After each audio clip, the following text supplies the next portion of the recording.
Good morning to you all, and a huge welcome to you for today's webinar looking at the increased risks associated to women and LGBTQ plus travellers and what you as companies can do to support them to fulfil your duty of care obligations.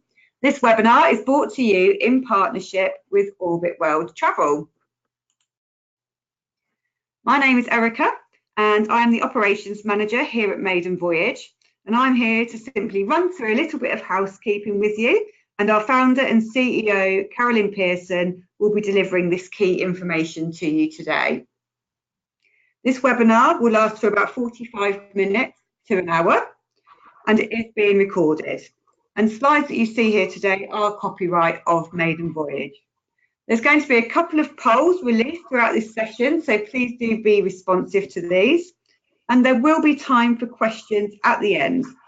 And to do this, simply look into the panel bar that will be to your right, and there'll be a questions section in there. Simply write your question in there and press submit, and we'll come to those towards the end. If you would like to remain anonymous, please state this in the text box.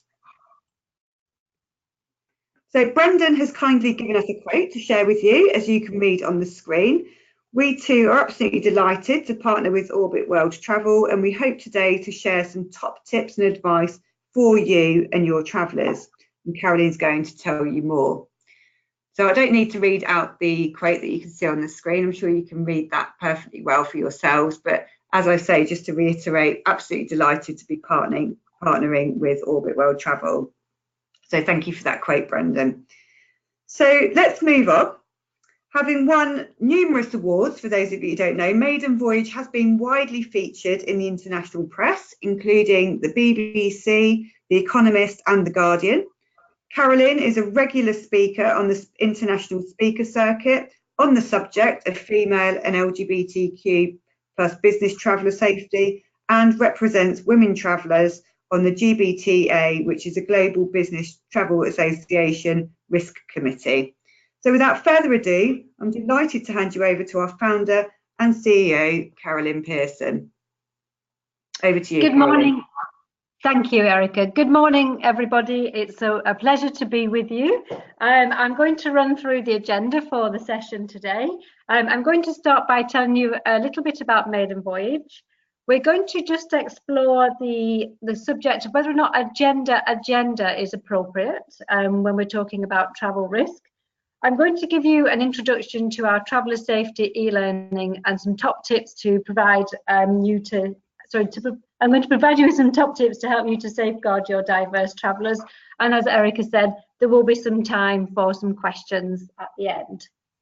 So let's get started with a little bit about Maiden Voyage. I launched the company 10 years ago, launched in 2008. And we are specialists in female and LGBTQ duty of care. And we also have set a recognised standard for female-friendly hotels. We work across a number of sectors, and as you will see on the screen, a number of very male-dominated sectors, so including banking, mining, technology, and even football. And in terms of our partners, we partner with a number of travel management companies, and we also partner with the world leader in travel risk management, which is International SOS. Now, sometimes organisations feel that they've got traveller safety covered because they've got a TMC or a travel risk management partner. What we do is not compete with such organisations, but actually partner with these types of organisations to provide that extra level of attention, I would say through a gender lens, to help you really home in on the nitty-gritty and the little details that you need to be aware of when safeguarding your female and LGBT travellers. So let's just explore the question, is a gender agenda appropriate? And often we get asked if it's patronising, is it discriminatory to have this conversation. It's 2018, why would we be having a conversation about one specific group of people when we're actually striving for equality? So I'm just going to pass back to Erica, who's going to run a couple of polls with you. Okay, fabulous. Thank you, Carolyn. So you should be able to see on your screen the question that we're going to ask. So the question is, do you believe organisations should be mindful of gender and sexual orientation when developing travel risk policies? So I'm just going to release that poll for you. So that should be launched on your screen. Please take a moment to vote. It's a simple yes, no, or unsure. So we've got 60% of you have voted, which is fantastic. So you're all awake this morning. They're coming in. Right, okay.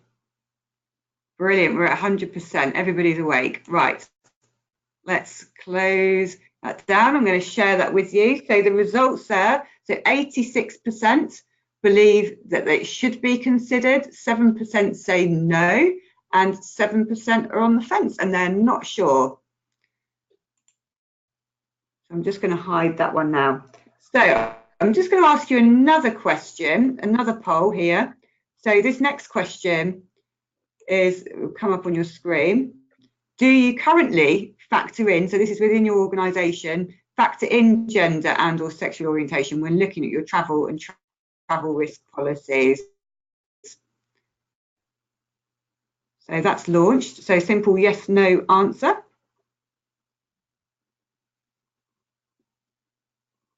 Okay, so votes are coming in. 70% of you have voted, 80%.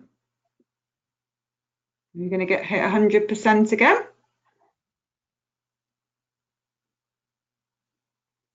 Okay, I'm going to close that vote. And there you go. You can see on the screen there that 14% do and 86% don't.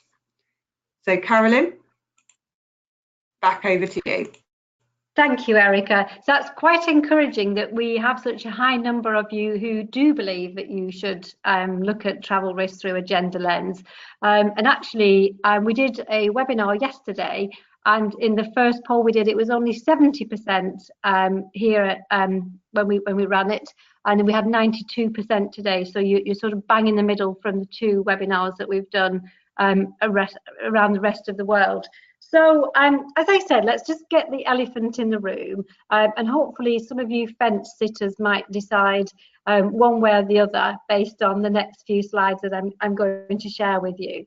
So as I've said, sometimes organisations are worried that it could be patronising or discriminatory, and certainly in some sectors where we've got some very senior, high-powered, experienced business travellers, the security managers have in fact had their heads bitten off when they've tried to give some specific advice because the women feel that they didn't need to be given special treatment. But let's just have a look at some reasons why we do believe that there should be considerations. Firstly, of course, we know that the world isn't equal, and in different parts of the world there are different legal restrictions. So that could be if you're sending women particularly to the Middle East, for example. And then, of course, we've got the cultural restrictions. So these are often more nuanced, but it could just be the way that we are dressing. It could be the way that we conduct business. So in our culture, we're quite forthright. We've got the equality in the workplace, but actually in some more conservative cultures, adopting that forthright attitude in business could cause offence, could put somebody at risk, could put that business deal at risk also. And then sadly, we've also got the heightened risk of sexual harassment and sexual assault, which I'll be talking about in more detail as we progress through the slides. We're going to be looking at homosexuality, but of course there's also homophobia. And then we've got a small thing, well, it sounds quite a small thing, which is handbag theft. But actually, if you consider, ladies amongst you and gentlemen, some of your female colleagues, if you were in a foreign country, maybe you don't speak the language, your handbag is stolen, then maybe your travel plans, your mobile phone, your passport, your cash suddenly goes missing. The risk could really escalate very, very quickly. And what we know is that handbag theft is a prevalent crime, and particularly in upscale hotels. And one of the areas that we've homed in on is where ladies are putting their handbags on their chairs to mark their places at breakfast. So really easy crime to commit. And also can increase the risk to travellers quite rapidly. And then finally, of course, we've got the health and pregnancy implications, and I'll be talking about that in more detail as well. So just imagine that you're sending travellers overseas, you haven't provided any pre-trip information, and something was to go wrong. Worst case scenario, if it's a significant incident or accident, then there would be an investigation. Now, the investigators are going to be looking at whether or not you had or provided pre-trip briefings to your travellers. They'll also be looking at your travel policies to make sure that they're adequate. They'll be looking at any pre-travel risk assessments and also any specific training that's been provided. So these are all areas where you can improve on travel risk management across all traveller groups, but also I would say include some extra pieces around gender and sexual orientation. Now, Maiden Voyage is also a research organisation, and in 2016 we ran the Women in Business Travel Report, and Erica will share this with you after today's webinar. In this report, we surveyed women all around the world, and we looked at the business travel process across the different suppliers. So that could be hotels, it could be hire cars, trains, etc. And what we found is that 1 in 4 women had suffered a negative incident when travelling on business, and half of those incidents were related to sexual harassment. We also found that 79% of female business travellers didn't feel adequately prepared to deal with any incidents that they might encounter because they'd not had any pre-travel training. And 70% believed that their suppliers, the ones that I just mentioned, so hotels, airlines, etc., could try harder to meet their specific needs. And 31% of business travellers didn't feel that their employers adequately looked after them when they were travelling on business. Now, I'm going to share with you a couple of horrific examples of things that some travellers have had to encounter. Certainly not the worst, but also things that you wouldn't want to happen to yourself or your travellers. So we've all checked into a hotel and we've had the nice welcome screen on the TV. This poor lady checked into a hotel and the message on the screen said, "I am going to rape you." You can imagine the trauma after a long day, arriving late at night to a hotel and finding that on the hotel screen. The woman was traumatized and fled the hotel pretty swiftly.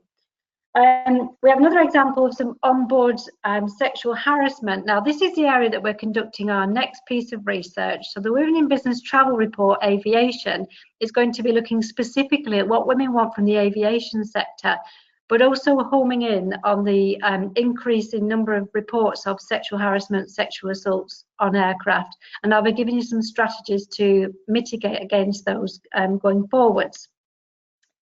So just as by way of introduction to what Maiden Voyage actually do for you, is we make business travel safe and social for your diverse traveller groups.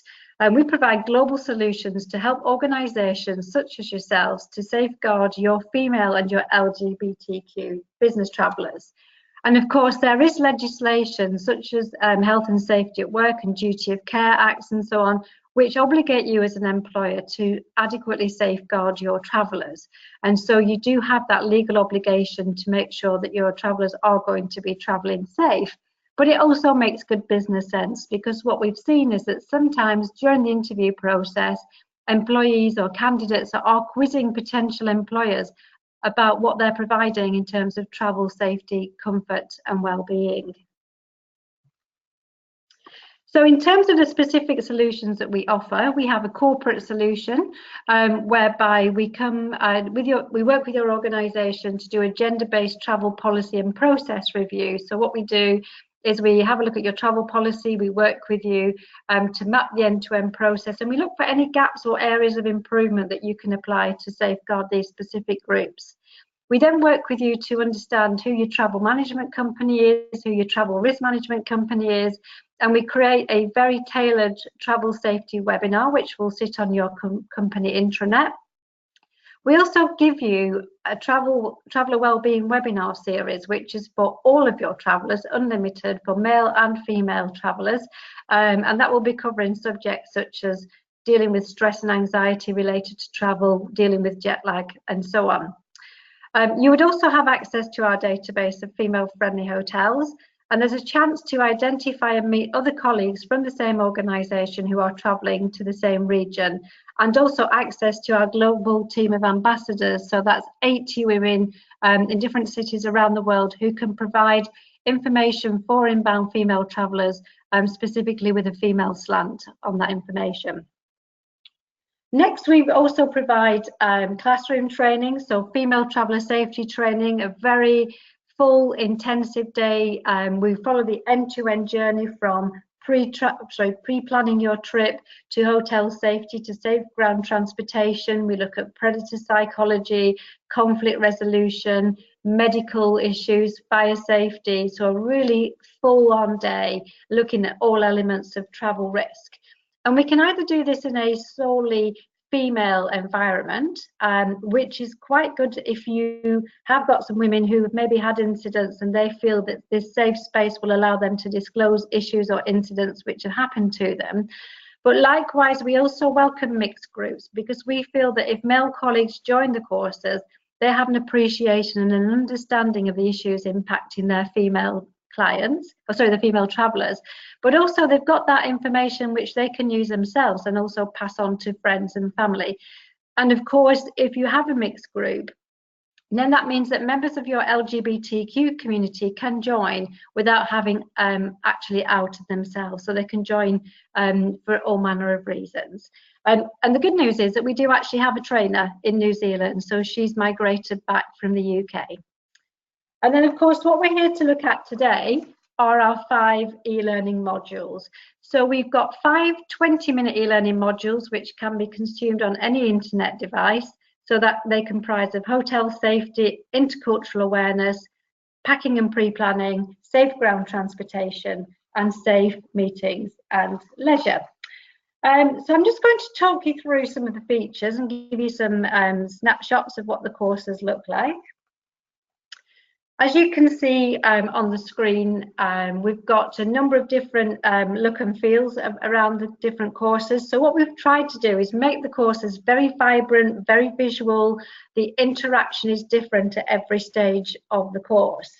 The courses took nearly 2 years to develop, and we actually brought in industry experts to help us to design the courses. We also worked with Oxford University, who trialled the courses for us and gave us feedback on every single element of them. So just talking through some more of the features and benefits, we can tell you that the courses are designed and built for an international audience. So we also had the courses tested by focus groups who were specialists in the composite areas of each of the different modules. They're very suitable for either first-time travellers or experienced travellers, and indeed the feedback that we get is that quite often experienced travellers and indeed members of the travel management community also felt that they wouldn't learn anything when doing the course, but afterwards gave the feedback that actually they had learned some top tips as well. As I mentioned, the courses work on any internet enabled device, and we can also co-brand them with your company logo should you so wish. We also mentioned that the courses take 20 minutes to complete. There's a comprehensive resources section there for further reading and links to different things such as dress codes in different countries. The courses are also auditable, so we can tell you, or you can log on to our learning management system to see who's actually done the courses, and each module has got an end of module test. So what I'm going to do now is just talk you through some of the content that you'll find in the e-learning modules. So rather than do a live demo, I thought it would be more interesting to share some information, some top tips, so that you can actually leave today's session with not only an understanding of the e-learning modules, but hopefully some strategies that you can put in place to safeguard some of your diverse traveller groups. So the first area that I'm going to focus in on is the packing and pre-planning stage. And I'm going to share with you a heat map which has been provided by Control Risk. As you can see on the screen, we've got the usual red, amber, green areas on the map here, and we can see Australia and New Zealand in a lovely pale green. But actually what we know is that no one place in the world is ultimately safe or ultimately dangerous. We've seen a lot of weird, chaotic, scary incidents happening around the world. so shootings, terrorist incidents, etc. We've seen that an increase in certain types of crime against women, which I'll be talking about shortly. So whilst it's interesting to see a heat map, I think it's also important to research your area from a number of different angles. So some of those angles might be, for example, the socio-economic climate of a country that you may be travelling to, or your travellers may be travelling to. That could be, for example, having an impact on how people are dressing, how they're presenting themselves. It's also important to look at the different types of crime. So as I mentioned, we have seen a rise in reported violent sexual assaults in India, again also in some parts of South Africa. And if any of you are travelling as far as Barcelona, we know that that's a bit of a hot spot at the moment for petty theft and sometimes again violent theft and muggings. Other things that we might want to look at is the stability of the government and whether or not there are any planned anniversaries or protests. So again, depending on which countries you're travelling to, that may impact you. But very pertinent for women, can you trust the judiciary system? So if a lady was to report a sexual assault, may that put her at risk of further onward assault, or could it be that she would be arrested as she would in, say, the United Arab Emirates and accused of having unlawful sex? Then we're also looking at religious issues or conflicts. Again, this impacts all travellers, but again, any obvious signs of any particular religion could put travellers at risk. So if we think, for example, somebody wearing a cross and chain, then we're going to be looking at the different types of kidnap, and of course human trafficking, which is also increasing, and then looking at history of diseases, again has pregnancy connotations, and of course weather patterns. So in preparation for business trips, what we would recommend is that your travellers give some thought to how they're going to be received and perceived in the countries that they're travelling to based on how they're presenting themselves. So things that they might need to consider, of course, is which parts of the body they need to cover up. So travelling in a more conservative society, we'd recommend carrying a pashmina. But also if they're travelling again to Muslim countries, would they need to take an abaya or hijab? Would you as an employer maybe consider keeping a stock of them as well? If one of your travellers was caught up in a terrorist incident, let's hope that she's wearing shoes that she can actually run in so that she can get away. And I've seen many times people who working for companies that they're very proud of walking around in company branded and logoed attire or bags. But again, that could actually put them at risk of being kidnapped if somebody is interested in that specific organisation, or it has been leaked that they have got kidnap and ransom insurance. And then finally, of course, the types of luggage that somebody is carrying could again identify gender or sexual orientation. So thinking maybe about a rainbow luggage strap or a brightly coloured suitcase, or just even carrying a very expensive suitcase, just lets people know potentially the wealth status. And again, that could lead to luggage theft. Other things to consider would be, adhering to the local dress codes and culture. So obviously we don't recommend turning up in national costume because that would just be ridiculous, but having your travellers sort of fit in or blend in rather than standing out. And again, having those considerations in the conservative societies. And in some parts of the world, we would recommend leaving expensive jewellery and watches at home. Even engagement rings have caused problems in Latin America. Having said that, we would recommend maybe wearing a fake wedding ring if somebody's unmarried, travelling again to parts of the Middle East, and we're not opposed to inventing a husband and children just to ward off unwanted attention if need be. So next section I'm going to cover as part of this is also pregnancy. So things to consider would be the Zika virus, for example. Are you thinking of having a sales incentive meeting or something like that in a different country? One of our travellers has just arrived back from Vietnam with suspected Zika virus. Of course, we don't know if somebody's trying to get pregnant or is pregnant, and whilst the onus is on the employee to disclose pregnancy, she might decide not to do that straight away. Of course, those first 3 months of pregnancy are also quite high risk, particularly if we have no history in terms of how the lady is when she is pregnant. And of course, morning sickness could be a problem, exacerbated by travel disruption, makes sometimes for a very unhappy traveller.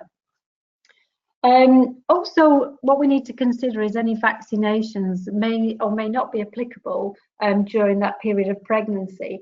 And airline policies for pregnant flyers will vary. We just had a traveller who actually flew to New Zealand via the Middle East. She had a fit to fly certificate because she was pregnant.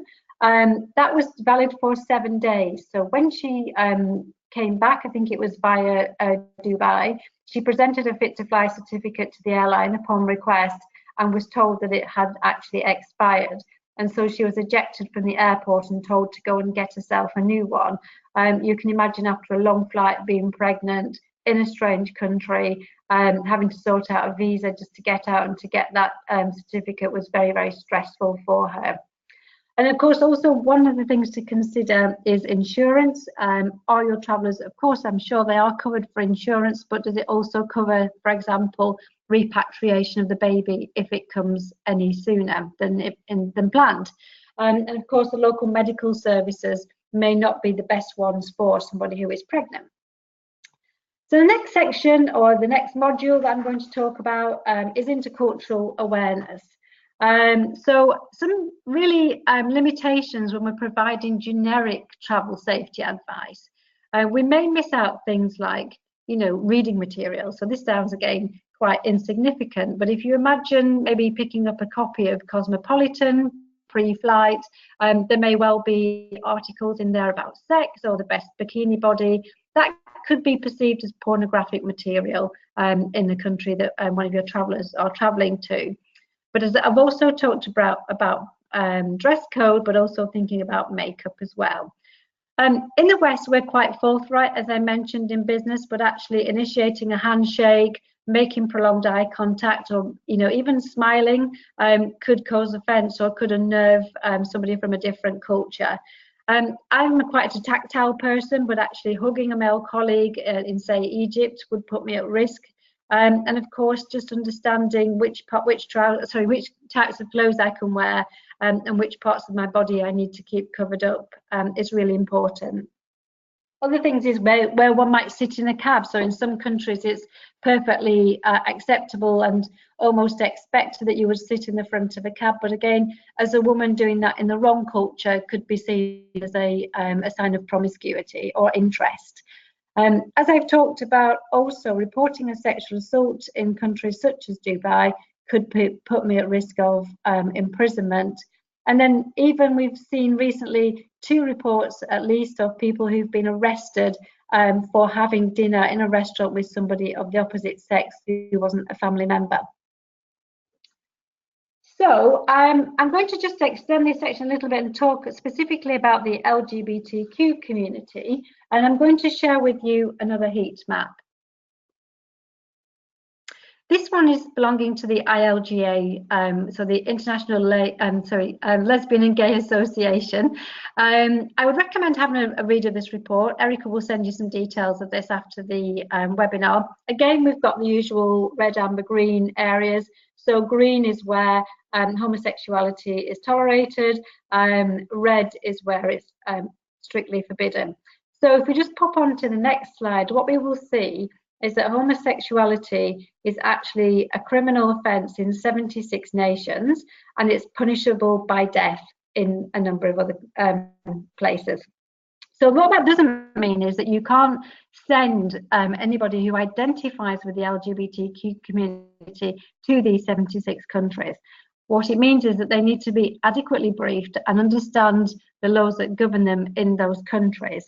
One of our trainers is a kidnap hostage negotiator, and right now she's also working to get a gentleman freed from prison in Morocco because he arrived in country with a photograph of him and his partner on his mobile phone in a very non-compromising situation. But also you may accidentally out a colleague. So we've had examples of where one traveller has inquired as to the health and well-being of their colleague's same-sex partner. That information has been relayed back and they've been treated rather badly. But we also know that people will use online dating apps, as they often do, to create fake profiles Again, we know that sometimes the police or local individuals will create fake profiles in order to entrap members of the LGBTQ community. And even if you don't identify with that community, you could still incriminate yourself. So, for example, we saw on the heat map that the USA was green, but of course there are different levels of homophobia within the USA. We had a traveller who arrived in Texas wearing a Pride t-shirt, and it was recommended that she got changed because she was going to be putting herself at a risk of physical assault or verbal assault. I'm just going to share with you also a couple more of examples. 2 ladies in Malaysia actually caned, and 57 men arrested in Nigeria for gay sex. So it really is a serious thing to be considering. And many of you will be thinking, how do I get the information to people if they aren't out? And I would say what I would do within your organisations is have this information freely available, advertise the fact that it is freely available, and people can consume that anonymously without fear of repercussions or incrimination. Now, moving on to the next subject is hotel safety. Lots and lots of examples, sadly, of whereby women have woken in the night to have somebody staring at them, sexual assaults in hotel bedrooms, handbag theft, and so on and so on. So I'm just going to share with you some top tips in terms of what your travellers can do, but also what hotels should be doing. So first up, just have a think about the types of hotels that you are booking for your travellers. Look at the different safety features. Do they have a 24/7 manned reception? Do they have, for example, also 2 independent locks on the hotel door? And the reason that we're looking for 2 independent locks is that if you have just a door handle with a deadbolt underneath, 9 times out of 10, they can be compromised with a key card. So that could be a member of staff who's going to come in with a MasterCard, or it could be that actually, as often happens, the room is double allocated and a second guest tries to make their way into the hotel room, and unknowingly there is somebody already occupying the room. So if your travellers have got a hotel with 2 locks and they apply the second lock, then they should be avoiding those types of situations. Now, we do know that there are parts of the world where hotels, for one reason or another, tend not to have 2 independent locks. And this is where this nifty device, the door jammer, comes in. The door jammer looks rather large on this photograph, but it's just the size of a mobile phone. And it's a device that your travellers can take with them to secure any hotel door. So what we tend to also recommend is booking rooms that don't have adjoining doors, because the noise level is usually higher under that adjoining door, but again, sometimes the locking mechanism isn't quite as good as it is on the main hotel door, and I feel it would be ridiculous to have to travel with 2 door jammers. And so at the end of today's webinar, Erica will share with you a code whereby you can get a 20% discount off any door jammers if you wish to purchase them and hand out to some of your travellers. Now, one of the other major irritations in the hotels is having our room numbers announced out loud, particularly when there's a queue of male guests stood behind us. This might happen at check-in, it may happen at breakfast, it may be that there's a book in the spa or the gym asking people to put their room number in there. Now, it might seem like a minor offence as far as the hotel is concerned, but actually we've had a number of occasions where women have received nuisance calls in their hotel bedrooms by men who have said that they know that the lady's in there by herself. But more sinisterly, there was a lady traveling in Milan, actually. She checked into a hotel. The hotel said, "Thank you, nice to see you again, Mrs. Smith. You're in room 327. She checked into her room. She had a knock at the door. She assumed it was a concierge bringing her bags because she was expecting him. Sadly for her, when she opened the door, it wasn't the concierge. A stranger let himself into the room and seriously sexually assaulted her.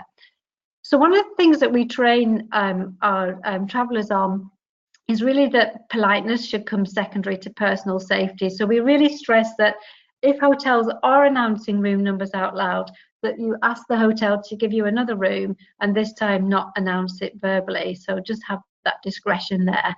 And also I think complacency is our biggest enemy, something that we say quite a lot, because a hotel is a public place and we may not necessarily answer our door at 10 o'clock at night to a stranger. But if you think about a 500-room hotel, you could effectively be sleeping under the same roof as 1,000 people, and you can't guarantee that all those 1,000 people have got the best of intentions. Now, our next module that I'm going to talk you through is safe ground transportation. So some things to consider here would be arrival in destination.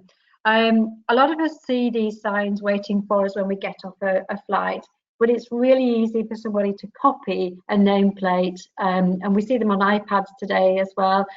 So make sure that you have a way of making sure that your driver is yours. So that may well be agreeing a password with your driver.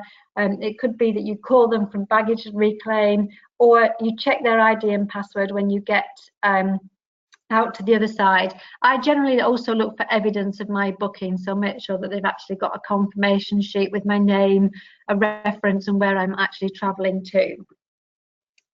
Now, when we're getting into the destination, it's always good for travellers to think about the route from A to B. So when they arrive, how long is the trip to the hotel or to the office? Is it 2 minutes? Is it 2 hours? And so that they know what to expect. Also, of course, good practice is to make sure that any lone travellers are arriving in those daylight hours, particularly after a long flight where they're tired and disorientated. And of course, having a backup plan if that driver doesn't turn up, and really helpful. I'm sure that a lot of you are sending your travellers to Asia, making sure that you've got the address written down in local language, because if a traveller gets lost, as many of ours have done, we've had ladies dumped on the side of the road in China and in Russia, and again can be quite distressing. Now, our next module that I'm going to talk you through is safe meetings and leisure. I'm sure that many of you have come across the Me Too campaign. So really this module splits into two areas. It's about conducting your business when you're on business travel, but also your free time and your leisure time as well. Obviously, lots of organisations have got sexual harassment at work policies, but what we know is that there's an increase in this behaviour when we get onto business trips. So is it misuse of hierarchy? Is it suppliers? Is it acquaintances, business acquaintances? And when you mix different cultures, inevitably you're going to have different boundaries and different levels of understanding of what constitutes sexual harassment. So it's really important to support your travellers to be able to report any incidents that may happen quickly and swiftly, and get them out of any situations which could be compromising. So some other top tips that we would recommend, of course, is that travellers let other people know who they're going to be meeting. My PA actually prints me out a photograph from LinkedIn of the people who I'm meeting if I've not met them before. Just saves me asking a stranger if they happen to be Brendan or Neil, for example. If you've got travellers travelling around lots and lots of different places, then maybe what they can do is dictate a meeting venue. So maybe a semi-public place where they're not talking or being overheard when they're talking about company business, but also somebody would notice if something was going amiss. But of course, also, if they park themselves in one place, they're not having to navigate a strange city, which is saving time and, of course, less compromising on their safety. Another area that I would really look at is drink spiking. During our last set of classroom trainings, we had one lady in each of the groups who had been drinks or had their drinks spiked. But of course, this doesn't just happen late at night with alcoholic beverages. It can happen at any time during the day. And in fact, we just heard of a very horrific incident where a lady had her drink spiked in a luxury 5-star hotel by the barman, and he was in cahoots with a group of men, and she suffered a gang rape, which was absolutely horrendous. So do be aware that these things do happen. Of course, if you are in maybe a male-dominated sector, like my previous life where I worked in technology, I was travelling around quite a lot with all male groups, and I quite often was the one who wanted to leave early and get back to my hotel.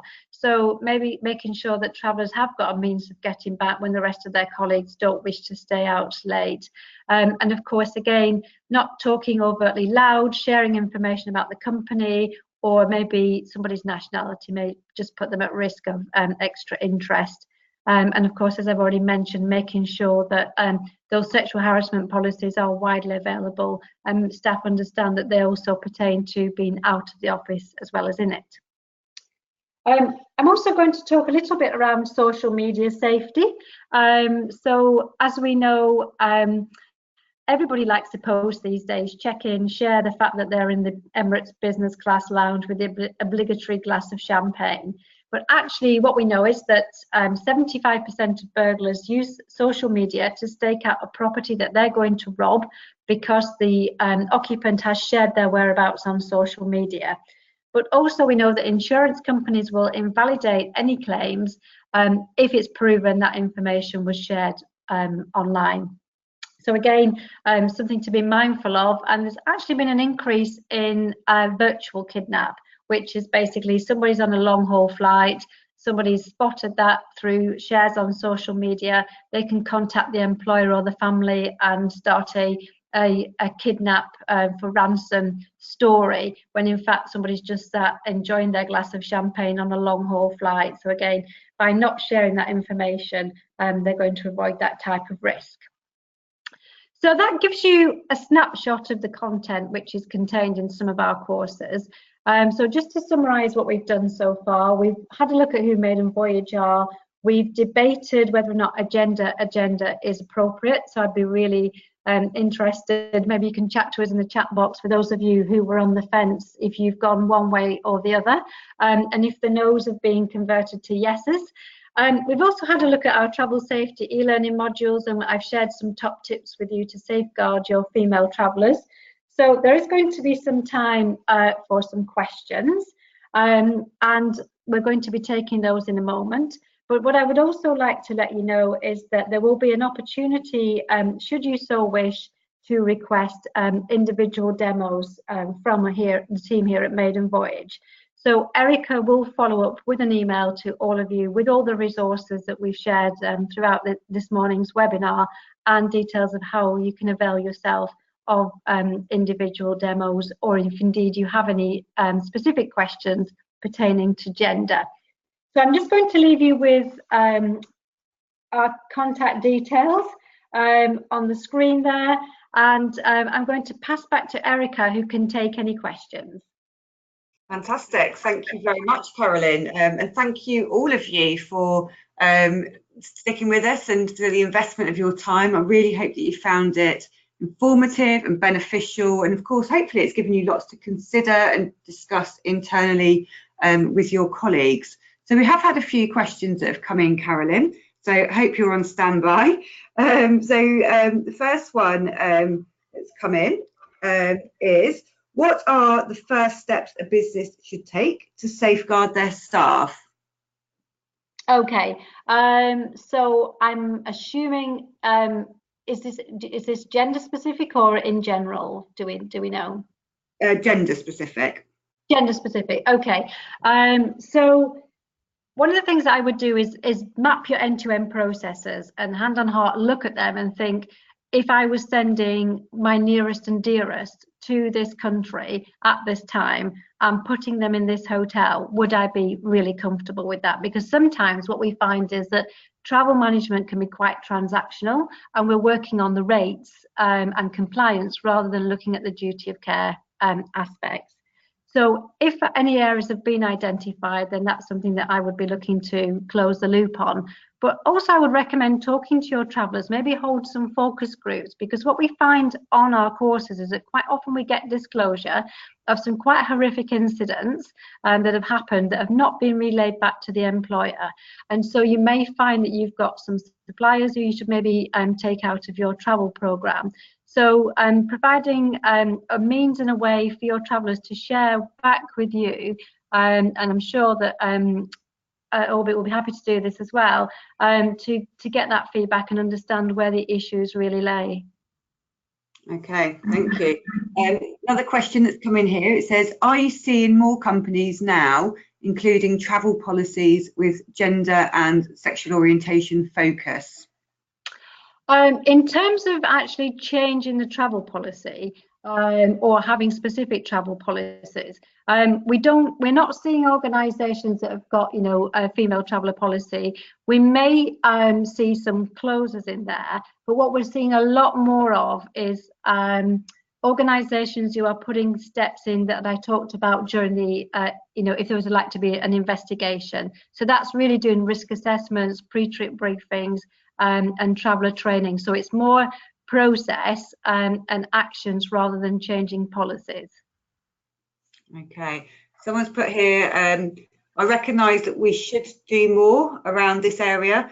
How do you recommend starting the conversation, especially when we have some people saying that we should be treating men and women the same? Okay, well, as I mentioned earlier on, when we put the elephant in the room, you will get one or two people within an organisation who are adamant that all travellers should be treated the same. But of course, there is that legal obligation to properly and adequately brief your travellers based on the region that they're travelling to, and that will differ based on gender potentially, based on sexual orientation, and in fact also based on race, depending on where you're sending your travellers. So by not briefing them, you're actually failing in your duty of care obligations. But I think as human beings, we've also got a moral obligation to safeguard our travellers as well. Yeah, absolutely. I guess it's about educating, isn't it, to mitigate those risks? Absolutely, because we know that the risk actually of anything happening is really, really low, but the impact is so high, and I certainly wouldn't want that to happen to any of my colleagues. Absolutely. And you don't know what you don't know, do you? So if you don't know what the risks are, how can you possibly mitigate for them? Yeah, absolutely. Okay, another question here. Are you seeing airlines and hotels addressing these issues for travellers? Interesting. So I like that question. Hotels, yes. One of our inspection criteria, as I talked about, was 2 independent locks. About 50% of hotels that we inspect don't have the 2 independent locks.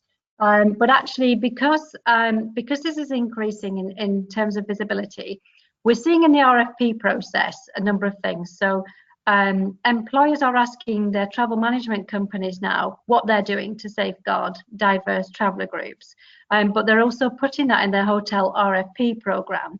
And so some hotels are actually putting the secondary locks in there. We also know, of course, that there are lots of hotel groups who've got women-only floors. So, for example, ITC Classics in India have got women-only floors. And also a number of hotels have gone through some female guest excellence training that we've provided, or indeed they have lone female traveller policies. Now, when it comes to airlines, this is completely different. We're doing a piece of research at the moment looking at sexual harassment on board, and this is something recognised by the FBI as a serious crime and something which is on the increase. What we do know is that airline staff are not trained to deal with adequately reports of sexual harassment on board. So what we're seeing is, give you an example, a man and woman both travelling in business class. The woman is sexually harassed by the male passenger. Quite often we've seen that the response has been that the airline has said, oh, he's a platinum points flyer, or he's known to us, or sorry that he's flirting with you, and completely downplayed the incident. And in some cases, the airline have offered to move the lady to another seat further back in the aircraft.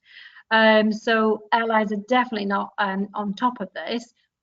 Once we have our research completed, that's something that we'll be going back out to the airlines to push for, but also speaking to government about specific legislation, because at the moment, outside of the USA, it's not recognised as a individual offence. It's just classed under the Montreal Convention, the Warsaw Convention, as antisocial behaviour. Okay, thank you. That comes to the end of the questions that we've had come in. And so I would just like to take this moment again, Carolyn, thank you very much. Thank you also to Orbit World Travel for coordinating this and bringing us all together. And thank you all for listening and taking the time out of your morning. So as Carolyn mentioned, I will be sending a follow-up email. Please do reach out and let's have a conversation if there's something we can help you with. And thank you, and look out for my email. So thank you all very much and have a fantastic day. Goodbye.